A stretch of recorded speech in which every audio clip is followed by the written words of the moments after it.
आमंत्रित करते हैं बौद्ध चिंतक, लेखक, वक्ता एवं भारतीय राजस्व सेवा के अधिकारी और महाराष्ट्र के नासिक में बतौर प्रिंसिपल इनकम टैक्स ऑफिसर कार्यरत आनंद श्री कृष्णा को। हम उन्हें आमंत्रित करते हैं कि वो आएं और यह बताएं कि 5 साल पहले उन्होंने अशोक से जो आस की थी, दलित दस्तक और अशोक उसमें कितना कामयाब हो सके हैं। आनंद श्री कृष्णा जी।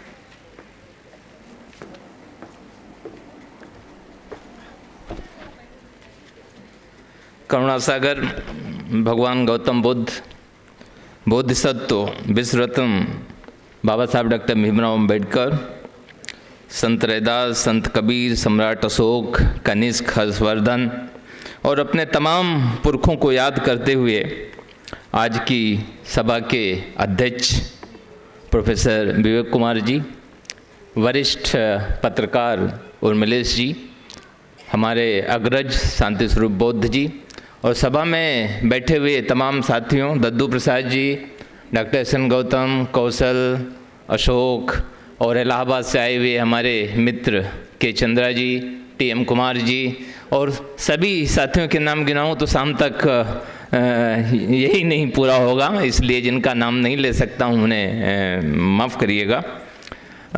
पूजा ने बड़ा मुश्किल सवाल रखा है कि 5 साल पहले जो अशोक से उम्मीदें की थी उसके बारे में इवैल्यूएशन मैं करूं।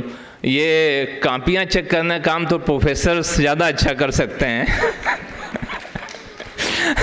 अच्छा होता ये काम डॉक्टर विवेक को सौंपा जाता, लेकिन चूंकि मुझे पूजा ने बोल दिया है तो मेरे हिसाब से 100 आउट ऑफ 100।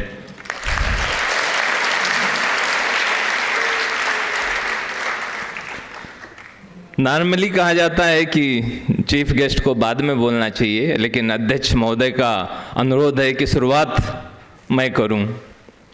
आदेश सर आंखों पर।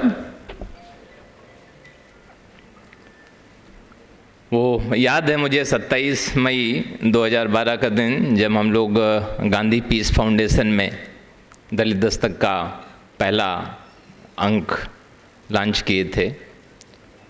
एक साधारण से हाल से शुरू हुआ वो सफ़र आज 5 साल बाद दिल्ली के सबसे जो संभ्रांत सभागारों में से एक है कॉन्स्टिट्यूशन क्लब का मावलंकर हाल, वहाँ हम पहुँचे हैं। यही इशारा करता है कि दलित दस्तक ने कितनी तेज़ी से अपना कामयाबी का सफ़र तय किया है और उसके लिए जो सब लोग बधाई के पात्र हैं, डॉक्टर विवेक, शांति स्वरूप बौद्ध जी, खासकर के चंद्रा जी, जिन्होंने बड़ी मेहनत से दलित दस्तक को एच व्हीलर के माध्यम से देश के तमाम रेलवे स्टेशनों पर पहुंचाया और पत्रिका जन जन तक पहुंची। इसके साथ ही वो वितरक लोग जो अपनी अथक मेहनत से कोई साइकिल पे, कोई ठेला पे लेके जगह जगह दूर दूर जहाँ पे मेन स्ट्रीम मीडिया नहीं पहुँच पाता है वहाँ पे दलित दस्तक को लेके गए, वो लोग खासकर बधाई के पात्र हैं। और आप देख सकते हैं कि आपकी मेहनत कितना रंग लाई है, कितना कामयाबी के साथ दलित दस्तक आगे बढ़ रही है। और इसके साथ ही दलित मत फाउंडेशन के तमाम ट्रस्टीज़, विनोद आर्या जी हैं, विनोद कुमार सोनकर आज शिलांग में हैं, एडवोकेट राजेंद्र गौतम, अशोक दास और बाकी ट्रस्टीगण, जिन्होंने पूरे विश्वास के साथ मैगजीन के साथ में खड़े रहे, कभी कोई सवाल नहीं उठाया, वो सब बधाई के पात्र हैं for their uninstituted support, unconditional support. और तमाम लेखक लेखिकाएं जो बगैर किसी उम्मीद के लगातार अपनी लेखन की ऊर्जा से इसको सिंचित करते रहे हैं, नई ऊर्जा देते रहे हैं, वो सब बधाई के पात्र हैं। और इस सफ़र की सबसे बड़ी तो कामयाबी यही है कि मैगजीन से शुरू होके आज हम वेब मीडिया पे पहुँचे हैं और जल्दी ही आज इसका वेब चैनल लॉन्च होने वाला है। इस बारे में मैं सोचता हूँ कि जब अब हम वेब चैनल लॉन्च करने जा रहे हैं तो कई चीज़ें जहन में आती हैं। अगर दलित पत्रकारिता की तरफ नज़र डालें तो 1920 में बाबा साहब ने मूकनायक शुरू किया था। उसी समय कानपुर में स्वामी अछूतानंद ने आदि हिंदू और अछूत पत्रों की शुरुआत की थी। उषा नामक की, जैसे दलित दस्तक है इसी तरीके से उषा नाम की एक मैगजीन भी उन्होंने शुरू करी थी। फिर बाबा साहब ने जनता, फिर बहिष्कृत भारत, फिर प्रबुद्ध भारत जैसी मैगजीन चलाई। साहब कांसीराम ने वही प्रयोग को आगे जारी रखा। उन्होंने बहुत सारे पत्र पत्रिकाएं निकाली। कानपुर में फिर से एक प्रयोग हुआ। 1972 में एक निर्णायक भीम नाम से मैगजीन निकली, जिसमें उस समय के जितने नामी गिरामी चिंतक थे, डॉक्टर अंगनेलाल, नंदूराम जी, डॉक्टर कवलधारी, ये सब लोग लिखते थे। साउथ में कंडो स्वामी ने द दलित के नाम से मैगजीन शुरू करी। तो ऐसे देश में लोग अलग अलग तरीके से उसको अपने ढंग से हमारे विचारों को आगे बढ़ाते रहे हैं। अगर इलेक्ट्रॉनिक मीडिया में देखा जाए तो नागपुर से लॉर्ड बुद्धा टीवी चालू हुआ। फिर बॉम्बे से पिछले साल 9 अप्रैल 2016 को आवाज़ इंडिया टीवी चैनल चालू हुआ। और वेब चैनल में अगर देखें तो बॉम्बे से 2 साल पहले एक 3 वेज मीडिया चालू हुआ, जो अपना वेब चैनल है। और अगर दलितों की बात छोड़ दें, बाहर के मेन स्ट्रीम मीडिया में देखें तो वहाँ पे भी कई लोगों ने वेब चैनल में एक्सपेरिमेंट किए हैं, जैसे द वायर है, altnews.in है, स्क्रोल है। ये सब अपने ढंग से कोशिश कर रहे हैं। लेकिन हमारे जो चैनल्स हैं, चाहे आवाज़ इंडिया हो या लॉर्ड बुद्धा टीवी हो या 3 वेज मीडिया हो, अभी भी जिसको कमर्शियल रूप से सक्सेसफुल कहना चाहिए कि स्वावलंबी बन सके हों, अपने पैरों पर खड़े हो सके हों, ऐसा नहीं है। अभी भी हमारे जितने भी प्रकाशन हैं या हमारे जो चैनल्स हैं, या तो वो सब्सक्राइबर्स के माध्यम से चलते हैं या डोनेशन के माध्यम से चलते हैं। तो ऐसे में हमारे सामने जो भी ट्रस्टीगण हैं, संपादक मंडल है, अशोक दास जी हैं, इस खुशी के साथ साथ ये चैलेंज भी रहेगा कि जितनी जल्दी हो सके दलित दस्तक वेब चैनल को स्वावलंबी कैसे बनाया जाए, अपने पैरों पे कैसे खड़ा किया जाए। क्योंकि कोई भी पत्र पत्रिका या टीवी चैनल या वेब चैनल बहुत लंबे समय तक 40-50 साल तक वो डोनेशन के भरोसे चला हो, दुनिया में ऐसी कोई मिसाल नहीं मिलती है। तो इसमें एक बहुत ही अपार संभावनाएं हैं। और ये मैं इसलिए कह रहा हूँ कि मैं पढ़ रहा था लास्ट वीक, डेलॉइट जो कंसल्टिंग ग्रुप है, डेलॉइट की एक रिपोर्ट है कि इंडिया में जो इंटरनेट यूज़र्स हैं उनकी संख्या बहुत तेज़ी से बढ़ी है। जून 2015 में जो इंटरनेट यूज़र थे इंडिया में वो 25.3 करोड़ थे।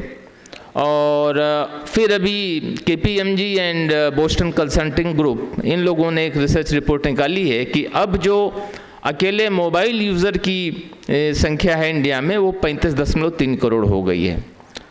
और ये 35.3 करोड़ वो स्मार्टफोन की बात करते हैं, उसमें से 75% ऐसे यूजर्स हैं जिनकी आयु 35 साल से कम है, और 50% ऐसे हैं जिनकी उम्र 18 और 24 साल के बीच में है। ये तो हो गई इनकी यूज़र्स की बात। एडवर्टाइजमेंट रेवेन्यू जो जनरेट हो रहा है वो KPMG की रिपोर्ट कहती है कि जो पत्र पत्रिकाएँ प्रिंट मीडिया है उसका एनुअल ग्रोथ करीब 8.5% है, रेडियो का 12% है, टीवी चैनल का 15% है। लेकिन जो वेब यूज़र्स हैं, जो वेब एडवर्टाइजमेंट रेवेन्यू है, उसके ग्रोथ रेट डॉक्टर साहब 35% है, 35%। और उन्हीं की एक रिपोर्ट है कि अभी जो एडवर्टाइजमेंट रेवेन्यू जिस ढंग से आ रहा है वेब एडवर्टाइजमेंट के माध्यम से, 2020 तक उम्मीद है कि 99,400 करोड़, अशोक 99,400 करोड़ आय होगी सिर्फ ये वेब एडवर्टाइजमेंट से। तो ऐसे में एक दलित दस्तक के सामने एक अपार संभावना भी है, क्योंकि हमारे जो दूर दराज जो गाँवों में, सेमी अर्बन एरियाज़ में जो हमारे पाठक फैले हुए हैं, वो अपना कोरेस्पोंडेंट के रूप में भी काम कर सकते हैं। जितने भी यहाँ से साथी आए हुए हैं, चाहे भावनगर से हों, पंजाब से हों, उत्तराखंड से हों, दूर दूर आए जो हुए हैं, मैगजीन में लिखने में तो फिर भी कई बार दिक्कत होती है कि आप टाइप करा के कैसे भेजें, लेकिन वेब चैनल आपको एक अपॉर्चुनिटी देगा।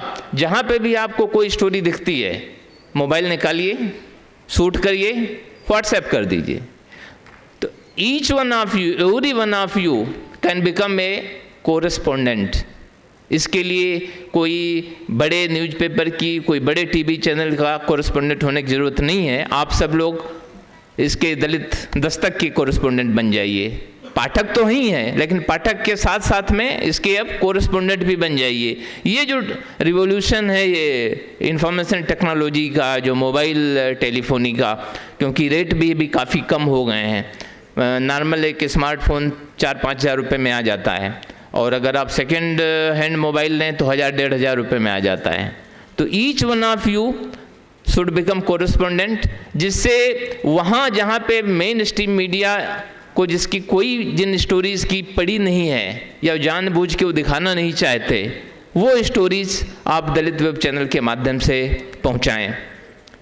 और वो नहीं दिखाएंगे, क्योंकि अगर आप हमारे उर्मिलेश जी शायद ज़्यादा उस पर प्रकाश डाल पाएंगे। हमारे देश की अगर जो मीडिया का मेन कैरेक्टर है उस पर अगर एक नज़र डाला जाए, 1997 में वाशिंगटन पोस्ट का चीफ ऑफ ब्यूरो, यहाँ इनका ऑफिस है लोधी रोड के पीछे, तो 1997 में जब वाशिंगटन पोस्ट का चीफ ऑफ ब्यूरो दिल्ली आया तो दलित मामलों पे एक स्टोरी करना चाहता था। तो उन्होंने बोला कि भाई हम दलित पत्रकारों से बात करना चाहते हैं। तो अपने मीडिया में जो उनके साथी थे उनसे बात किया, तो सब लोग एक दूसरे से पूछना चालू किए। काफ़ी पूछताछ के बाद पता चला 1997 में SC/ST का कोई भी एक्रेडिटेड जर्नलिस्ट नहीं था। 1997 में we did not have a single accredited journalist from SC/ST। खैर बात आई गई हो गई। उस समय उनियाल साहब ने एक आर्टिकल भी लिखा, in search of A Dalit journalist, एक उनका आर्टिकल था। 9 साल बाद 2006 में योगेंद्र यादव, अनिल चमड़िया और एक तीसरे सज्जन थे, इन तीनों ने मिलकर एक सर्वे किया कि अब देखें क्या पोजीशन है दलित पत्रकारिता की, कितने एक्रेडिटेड जर्नलिस्ट हैं। तो 2006 के सर्वे में भी पता लगा कि SC/ST का एक भी एक्रेडिटेड जर्नलिस्ट नहीं है देश में। OBC के 4% लोग जरूर थे। तो SC/ST OBC जो इस कंट्री की 85% पॉपुलेशन को रिप्रेजेंट करते हैं, उसके सिर्फ 4% रिप्रेजेंटेशन था मीडिया में। फिर उसके बाद में हुआ कि 2010 में एक सर्वे हुआ कि जो मेन स्ट्रीम टीवी चैनल्स हैं उसमें दलित एंकर्स कितने हैं। 2010 यानी आज़ादी के कितने साल बाद, 53 और 63 साल बाद 2010 में फिर सर्वे में पता लगा कि दलितों का एक भी आदमी दलित एंकर नहीं है। तो ऐसे मीडिया से हम क्या उम्मीद कर सकते हैं। इस वजह से ज़रूरी है कि हमारा अपना वेब मीडिया हो, हमारा अपना वेब चैनल हो, जिसमें हमारी बात कही जा सके, हमारी बात रखी जा सके और हमारी बात देश के सामने पहुँचे। और ये आप देख चुके हैं कि इसका जो इसका वेब मीडिया तो है ही है, साथ में सोशल मीडिया का इम्पोर्टेंस, कि चाहे रोहित वेमुला की घटना हो, रोहित वेमुला की आत्महत्या की, या राजस्थान में डेल्टा मेघवाल की घटना हो, या गुजरात में ऊना में जो दलितों को बेरहमी से पीटा गया वो घटना हो, या सहारनपुर की घटना हो, मेन स्ट्रीम जो मीडिया है उसने नहीं दिखाया। जब सोशल मीडिया पे ये खबरें फेसबुक के ज़रिए से, व्हाट्सएप के ज़रिए से वायरल हो गई, तब मजबूरी में मेन स्ट्रीम मीडिया को उसका कॉन्ग्रेंस लेना पड़ा। तो आज ये हमारे सामने अपॉर्चुनिटी है दलित दस्तक वेब चैनल के माध्यम से कि कोई भी खबर ऐसी जहाँ पे भी अत्याचार हो रहे हैं, जहाँ पे भी अन्याय हो रहा है, जहाँ पे भी शोषण हो रहा है, या जहाँ पे भी किसी को परेशान किया जा रहा है, आप कोरेस्पोंडेंट बन के उस स्टोरी को शूट करके आप दलित दस्तक को भेज सकते हैं। और सिर्फ उत्पीड़न की घटनाएं नहीं, कहीं अगर कोई सक्सेस स्टोरी है, कोई बहुत अच्छा काम कर रहा है, कोई कोई लड़का या लड़की बहुत मेहनत के साथ में ऊपर आया है, अच्छे मार्क्स के साथ में हाई स्कूल 12th में टॉप किया है, ग्रेजुएशन में टॉप किया है, या किसी ने अपना एनजीओ के माध्यम से बहुत अच्छा काम किया है किसी भी क्षेत्र में, तो जो पॉजिटिव घटनाएं हैं, जो सफलता की घटनाएं हैं, वो भी आप शूट करके दलित दस्तक को भेज सकते हैं। दलित दस्तक उसको देश के कोने कोने पहुँचाएगा। कारण ये है कि प्रजातंत्र में जब तक कि आपकी समस्याएं लोगों तक, जो रूलर्स हैं, उन तक नहीं पहुंचती हैं, उन पे पॉलिसी नहीं बन सकती। और मेन स्ट्रीम मीडिया हमारी समस्याओं को, हमारी प्रॉब्लम्स को, हमारी आकांक्षाओं को कभी नहीं उठाएगा। इस वजह से ये काम हमारी अपनी मीडिया को करना पड़ेगा। एक तो ये चैलेंज। दूसरा चैलेंज ये है कि हमारी SC/ST की पॉपुलेशन 30-32 करोड़ है। OBC की पॉपुलेशन आप समझ सकते हैं कितनी होगी। अकेला दलित दस्तक इतने लोगों की समस्याएं उठाने के लिए काफ़ी नहीं है। इस वजह से जो भी दलित दस्तक का संपादक मंडल है, इसके ट्रस्टी लोग हैं, अशोक, मैं आप सबसे गुजारिश करूंगा कि आपका जो इतने 5 साल का अनुभव है, जो आपने इसमें विजडम गेन किया है, जो एक्सपर्टाइज हासिल करी है, इसको कैसे जल्दी से जल्दी दूसरे लोगों तक पहुंचाएं।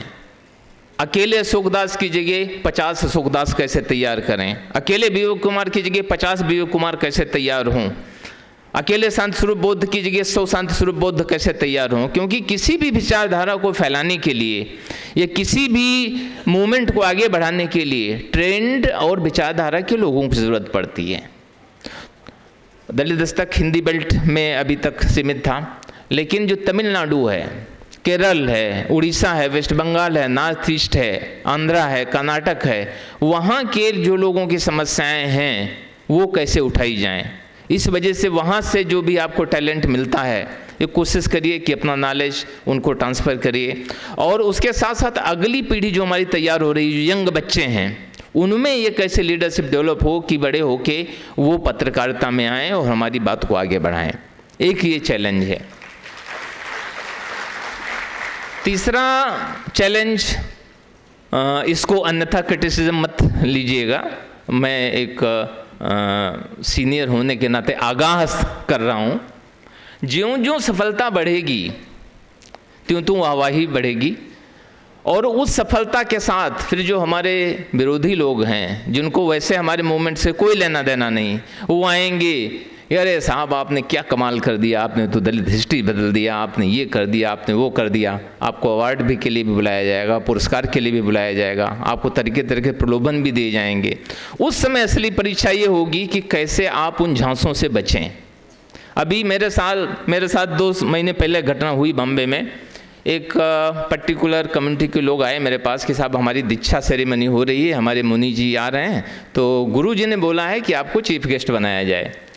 तो मुझे ताजुब हुआ कि मैंने कहा कि जो सर्वधर्म सम्मेलन होते हैं उसमें तो मैं मिला हूँ आपके मुनियों से, लेकिन आपका दीक्षा सेरेमनी में मुझे चीफ गेस्ट बात कुछ हजम नहीं हुई। तो बोले नहीं गुरुजी बात करना चाहते हैं। मोबाइल से उन्होंने फ़ोन मिलाया तो बोले हाँ कृष्णा जी, बहुत बहुत आपका मंगल हो, और हमें आपके बारे में पता है, हमारी दीक्षा सेरेमनी है, आप मुख्य अतिथि के रूप में आए तो हमें खुशी होगी। तो मैंने कहा कि मुझे थोड़ा सोचने का मौका दीजिए कि मैं तुरंत, आप एक स्पिरिचुअल आदमी हैं, ना कहना मुनासिब नहीं होगा। तो मैं अगले दिन सोचा, रात भर सोचता रहा कि आखिर ये लोग मुझे क्यों बुलाना चाहते हैं। न तो इनको हमारे समाज से कुछ लेना देना, न हमारी समस्याओं से कुछ लेना देना, न मुझसे व्यक्तिगत रूप से कुछ लेना देना, मुझको चीफ गेस्ट आखिर क्यों। मैंने मना कर दिया। 1.5 महीने बाद जो उसके प्रेसिडेंट हैं वो आए, अपना कार्ड भेजा, तो मुझे नाम याद था, तो मैंने बुलाया, मैंने कहा बताइए। तो बोले साहब ये छोटा सा काम है। तो मैंने कहा इसके लिए मुझे चीफ गेस्ट बना रहे थे और चीफ गेस्ट नहीं, वो कुछ अवार्ड भी देना चाहते थे। मैंने कहा मेरे समाज के अगर 5 लोग मिलके भी मुझे अवार्ड देते हैं तो मुझे खुशी होगी, क्योंकि मेरे समाज के लोग जानते हैं मैं समाज के लिए जो दर्द है मेरे मन में, समाज के लिए जो मैं कर सकता हूँ, जो करता हूँ। लेकिन उस समाज को जिससे, जो हमारा शोषक है, जिसको हमारी समस्या कोई लेना देना नहीं, वो मुझे सम्मानित करना चाह रहा है, तो कहीं ना कहीं दाल में काला है। ये हमेशा एक याद रखिएगा कि जब कभी आपको कोई अवार्ड के लिए, सम्मान के लिए बुलाए तो तुरंत कान खड़े कर लीजिएगा कि इसके पीछे क्या कारण हो सकता है।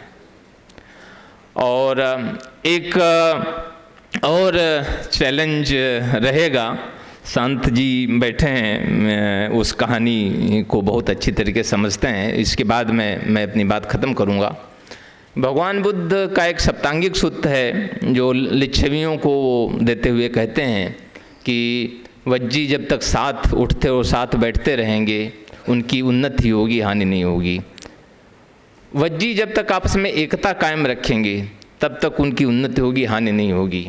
वज्जी जब तक अपने बड़े बूढ़ों का सम्मान करते रहेंगे, उनकी सलाह मानते रहेंगे, उनकी उन्नति होगी, उनकी हानि नहीं होगी। 7 सूत्र हैं, उसमें 3 सूत्र यहाँ पे बहुत उपयोगी हैं। मैं इस वजह से आगाह कर रहा हूँ कि जो संपादक मंडल है, जो ट्रस्टीगण हैं, जो सलाहकार हैं, जो वेल विशर्स हैं, उनमें जब तक में एकता बनी रहेगी और आप जब तक उनकी सलाह मानते रहेंगे या उनका दिशा निर्देश लेते रहेंगे, दलित दस्तक, दलित वेब चैनल और फ्यूचर में दलित टीवी ये प्रोग्रेस ही करेंगे, ये पीछे मुड़ के देखने वाले नहीं हैं। और इसके बाद भगवान बुद्ध के जीवन की एक घटना है जो बहुत उपयोगी है।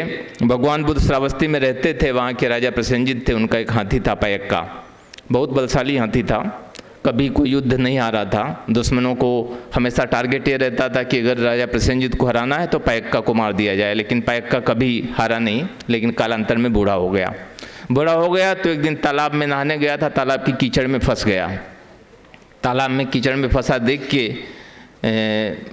जो वहाँ श्रावस्ती की जनता थी वो इकट्ठी हो गई। राजा को पता चला, राजा भी आ गए, लेकिन वो जितने कोशिश करें उसको निकालने की और कीचड़ में धंस जाए। भगवान बुद्ध को पता चला तो उन्होंने पुराने महावत को भेजा। तो पुराना महावत आया, उसने देखा तो उसको हंसी छूट गई। तो राजा को बड़ा गुस्सा आया कि मेरा जो राजसी हाथी है वो कीचड़ में फंसा है और तुमको हंसी छूट रही है। तो महावत ने कहा, महाराज आप चिंता न करें, आप बिगुल बजवाएं। तो बिगुल जैसे बजवाया गया, हाथी चिंगाड़ा और इतनी मस्ती से बाहर आया कि जैसे न वहाँ पे कभी फंसा था न कीचड़ थी। शाम को भगवान बुद्ध को ये घटना बताई गई तो भगवान बुद्ध ने कहा कि भिक्षुओं और जो भी उपासक थे कि इस हाथी से कुछ सीखो। ये हाथी अचानक इस कीचड़ में नहीं फंस गया, ये जवानी के दिनों में वहाँ जाता रहा होगा, लेकिन जवानी में बल था, ताकत थी, तो कभी फंसा नहीं। लेकिन अब बूढ़ा हो गया, अब वैसा बल नहीं रहा, लेकिन आदत तो वही है जवानी में डाली थी। तो जो भी हमारे लेखक गण हैं, जो हमारे अग्रणी गण हैं, उनको इस चीज़ को हमेशा ध्यान रखना चाहिए कि जवानी में आप जैसी आदतें डालेंगे वैसी बुढ़ापे में वो आदतें रहेंगी। और भगवान बुद्ध ने कहा इससे एक चीज़ और सीखो। महावत ये इसलिए हंसा, उन्होंने बोला इसको हंसी क्यों छूटी? बोले हंसी इस वजह छूटी कि ये राजसी हाथी, इसके कंधों पे पूरे श्रावस्ती का, पूरे कौशल नरेश का, पूरे कौशल साम्राज्य का गौरव, और ये कैसे भूल गया अपनी अहमियत और फंसा भी तो तालाब के कीचड़ में। इसी तरीके से जो हमारे लेखक हैं, जो हमारे नेता हैं, जो हमारे इंटेलेक्चुअल्स हैं, जो हमारे दूसरे अग्रणी हैं जिनकी तरफ समाज बड़ी इच्छाओं और आकांक्षाओं से देखता है, वो कैसे भूल जाते हैं इस जिम्मेदारी को।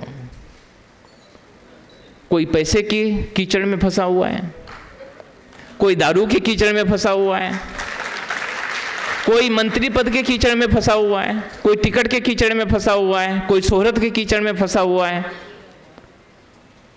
इस कीचड़ से हम कैसे बच सकें, ये असली समस्या होगी दलित दस्तक के सामने, दलित वेब चैनल के सामने। अगर इन समस्याओं से आप कायदे से लड़ पाए तो फिर इतिहास इस चीज़ का गवाह रहेगा कि आपने सामाजिक चेतना लाने में, समाज की समस्याएं उठाने में, देश को आगे ले जाने में अपना ऐतिहासिक योगदान दिया है।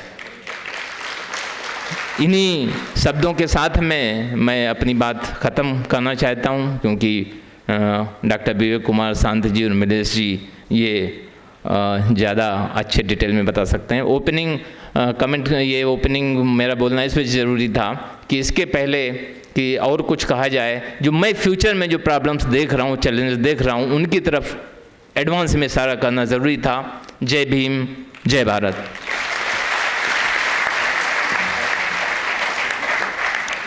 बहुत बहुत शुक्रिया सर आपका।